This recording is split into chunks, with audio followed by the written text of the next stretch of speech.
What's going on, guys? Had a good chance to get out there today. Really to get out in the heat too. That was what we wanted to do. That's why we've been practicing the way we've been practicing up to this point.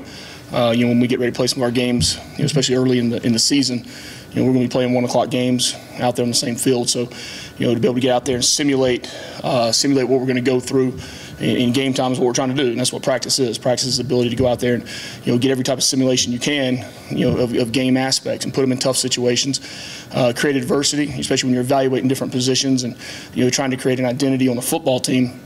Right, we know what it wants, what we want it to be, but to be able to go out there and actually do it over and over and over, that's the only way you truly solidify who you are as a football team. And that is nothing you can say. It's nothing that you're just going to go out and practice 3 or 4 times and make happen. So it's a process that we're in the middle of. We had 149 plays today.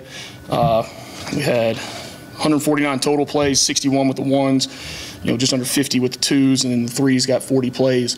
So we got guys in that third group that we're really strongly evaluating. There's some freshmen in that group on both of the lines of scrimmage. Some of the receivers and DBs that we want to get in the linebacking core that we got to make sure we get a look at. And maybe it's not offense, defense, but to be able to find our core special teams guys as we really continue to move down that road. So really simulated just under probably what would be a game. Created a lot of different situations for them. Starting off moving the ball. I thought the defense came out today, and as the scrimmage went on, showed some toughness, in the front, and that's what I was looking for. Was really, we hadn't had any live sacks up to this point. So, to be able to go out there and be able to affect the quarterback, and it's not always getting the sack that shows up on paper. It's the ability to affect the quarterback, move him off his spot, and I thought some of those guys did it. Obviously, having Daquan Dowse back out there full speed, Noah Collins showed up, doing some good things at the line of scrimmage on the defensive side. So that was encouraging to see that. We got a lot of work to do. Time's ticking down, and the good thing is now we've got a lot of good film to be able to go in as a coaching staff and be ultra critical. And then the other thing is when you have a new staff, it's not just preparing your team, we're also preparing the staff. We're rehearsing game day as well. So there's a page of notes that are offense, defense, special teams related, but also coaching staff related. So we've got to go in and all be able to look ourselves in the mirror as a coaching staff and be ultra critical and understand what we have to do to get better. Whether it be substitutions, whether it be play calls getting in, whether it be the huddle on the sideline, guys getting off the field in time. All those things we've got to work and we've got to be critical and improve on. Penalty wise, it was not as many as we've seen before, but you have penalties in critical times, and some of them were big plays that were called back, and you can't have that. You can't have one person on the field, 10 guys doing their job, and a big play occur, and one guy have a block in the back or a hold at the point of attack, or there was a couple more that we had. So it doesn't matter if you have 1 penalty or 100 penalties. 1 penalty could always affect the outcome of the game, and we had some out there that could. Getting some of the young guys in there, the freshmen in there. There was a little series that some of those guys was a spurt. It was a freshman penalty back to back. But again, it shows how things start to spiral when one guy does it and the other guy does, and you got to be resilient when you're out on the field. I mean, when it's 93 degrees and you're running 12, 15 plays, 16 plays at a time. So I'm excited about the progress we have. I'm not pleased where we're at by any means, but I do think I have a chance to be pleased with the group moving forward here in the next couple of weeks. But anybody that knows me knows I'm not going to be pleased at much of anything out there. So, it was a good day out there. Got a lot to work on. Be excited to get on the film and be able to get it corrected and get in here tomorrow. Start to really look at the depth chart and then see who's going to play collectively together. That's what we've got to do. A lot of pieces, you fit in here and there. Whether it be in the back end of the defense, the linebacker spot, up on the front. You want to be able to put those guys together. Well, now it's time to find out who those guys are when we watch that tape and really have them all start playing together collectively. And like I said, I got a lot of notes here. Special guest here that I'm sure has a lot of notes for me as well, Coach O'Leary. So I know he probably don't want me to say anything, but I just want to say to be out there in my first summer scrimmage at Georgia Tech, the place I played, to have the man that coached me and made me who I am as a coach. Appreciate it, Coach. All right, any questions? Kelly? Yeah, I was just curious if anyone, you mentioned a couple defensive guys, but anyone on offense, I know you haven't watched film yet, but anyone caught your eye today or made a play or something? I'll tell you what, Jamie Felix, he's a guy that's been, kind of sitting, right at that 2, 3, 4 spot on the depth chart. And look, Make no bones about it. And we got to run. We got to run better. All right, we got to be able to hit the hole. We got to know the intent of the play. All right, we got to understand our pass protection. And I don't care who's in there. The same standard applies for a 7th string guy, 6th string guy, first-year walk-on as does the guy that starts. So, they've got to be able to understand that all there is, or they're not going to play. But I thought Jamie got in there and ran and got what the play that was designed to get. And when that happens, you start to move the chains.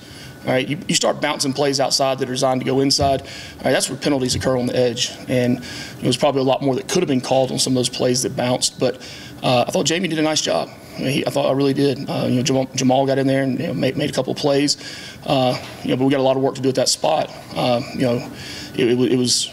It was one encouraging thing for me was I don't think we did a great job in the first half of the scrimmage, and me and Norv talked about it in the half break, and they came out in the second half and ran a lot better. They really did, and credit to Norv being able to get over there and talk to him very gingerly, I guess you would say. So I don't think there was a lot of soft words being said on the sideline, and it showed those guys going out there and being better. Dylan Leonard had a couple of nice catches. Some of the young guys look like young guys. Some of the guys you think are going to be good players, that's what practice is for. That's what scrimmage is for. That's why I try to make it just like the game. Rod, you talked about how you were pleased with the defensive line of scrimmage as it went on. Kelly and Ruben are two of the new guys there. What can you tell us about what you saw from them today? Yeah, you see guys pop up here and there. I thought E.T. had some nice plays, but it's consistency you're looking for. And look, defensive line is not about just getting a sack, right? And that's what everybody, who got the sack, who did this? It's the ability to affect the quarterback, move him off his spot, make him uncomfortable. I thought collectively as a whole, they did that from the start of practice. I thought we were soft on the offensive line up front as far as pass protection goes, getting knocked back too far. That makes it tough on the quarterback now when that pocket's collapsing. Somebody didn't have to be coming free. So Dallas did a good job of that. Eddie did a nice job. Eddie's full of, Eddie Kelly, he's full of energy. He's going to be a good one. He really is, but he's got a long way to go and a lot of reps in front of him. Those guys did a nice job of affecting the quarterback, I thought. Chad? I know depth charts are fluid, right? But you mentioned it. When do you sort of see that in your mind be coming into place? A week before, 2 weeks out? When do you want to have that? Are you trying to throw that rope out there to see if I'll talk about the quarterback? Yeah. Who's one? Who's two? Who's three?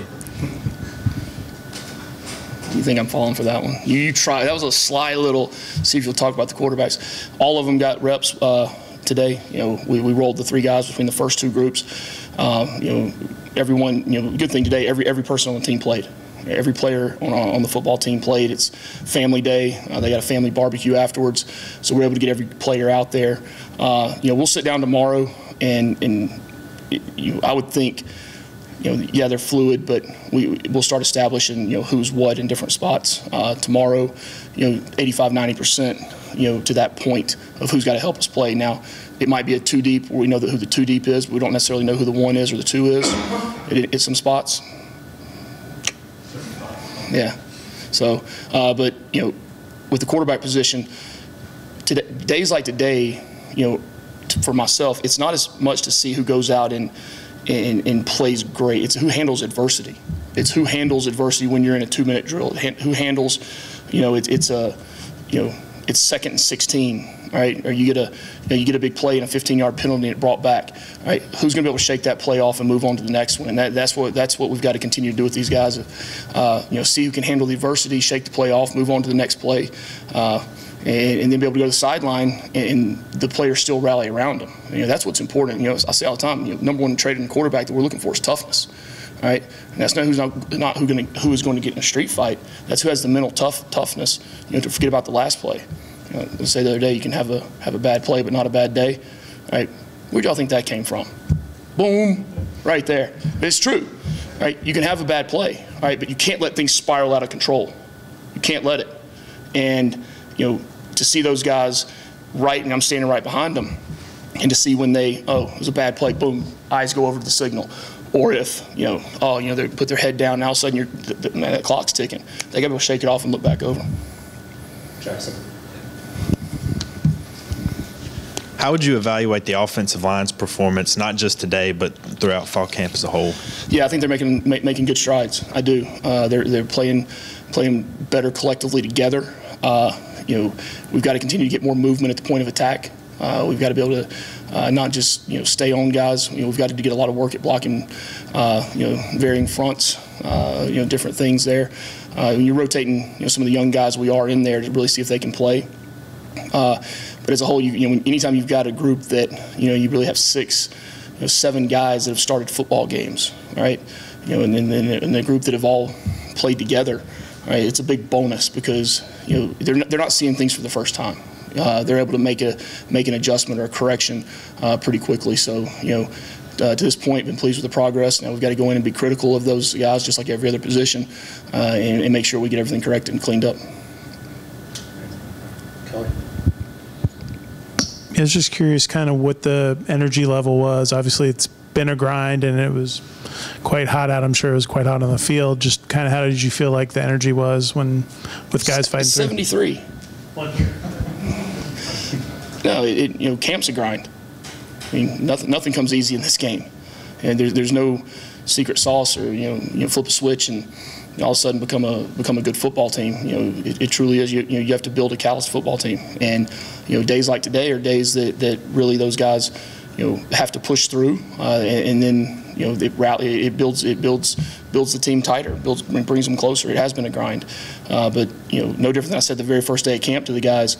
The reward you get in training camp is to see your individual improvement every day. That's your reward, all right? So to be able to go out and see that you improved on something, you made gains in an area, right? That's what we're looking for each day. And look, we go out first day of practice, was it 2 weeks ago, and had 10, 11 guys with cramps, heat cramps, and more than that. And this day, you're out there for 3 hours, and you had a couple guys, and then they came back in. So you're building the team the right way when those things happen. As far as the mental toughness and the physical toughness, and it's not just those things, but it's also credit to the strength staff and in the training room of getting guys prepared to go practice and play that way. In the introduction, you mentioned briefly the linebacker position. You have the 3 transfers, Tatum.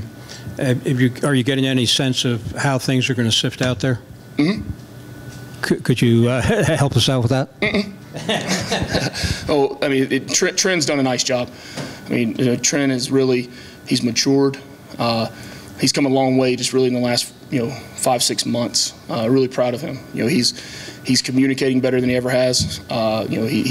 He's able to get the call in, make the call to the D-line fast, get those things going. But, those other guys we're really sorting through, and, they're showing up and flashing at times, and then, all of a sudden there's, whether it's a check down or whether it's busting a gap on a different type of run. Again, that goes back really to the cohesiveness we've got to build now this week moving forward on who those 2 guys are. All right, we know Trent is going to be out there. Okay, all right, who's going to be there with him? We put a lot of different guys in there and a lot of different combinations because Kevin wants to make sure he has the best evaluation of who the right guys are. So now this, moving forward, starting on Monday, all right, those guys go out there and they play together for the next, several weeks.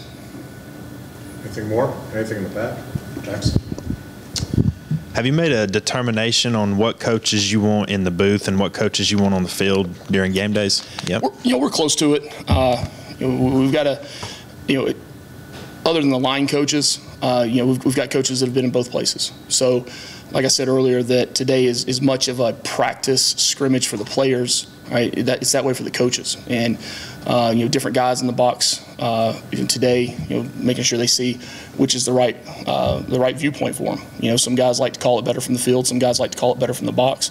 On both sides of the ball, then who's the spotter for them? Who's going to watch the white hat? Who's going to be the D&D guy, and who's going to help with the clock? All those things. So we've got a pretty good idea of who it's going to be. We'll get back in, and once I sit down with those guys, tomorrow and talk to them throughout the night tonight, we'll have that solidified, and it'll be full go probably by next weekend. Anything else? Time for a couple more. Yeah, I was just curious, kind of where are things at in terms of your kicking game, and did you get an opportunity to work on that today, and just kind of where are you seeing that going? Yeah, we worked a little bit on it today. Not the full kicking game. It was, some of the things were versus scouts and a couple of them versus air, just to really get the mechanics of it. But, the next 2 weeks will be the time really where we start to hone in, and we practice them every day, and really start to hone in on the finer details and exactly who those guys are going to be that are on those teams. Because, as I've said before, we're going to play the best players on the special teams. All right, they can help us win, but at the same time, who are the guys on offense and defense that are the best to contribute. Anything else? All right, guys. All right, I love it. All right, appreciate y'all. Go Jackets.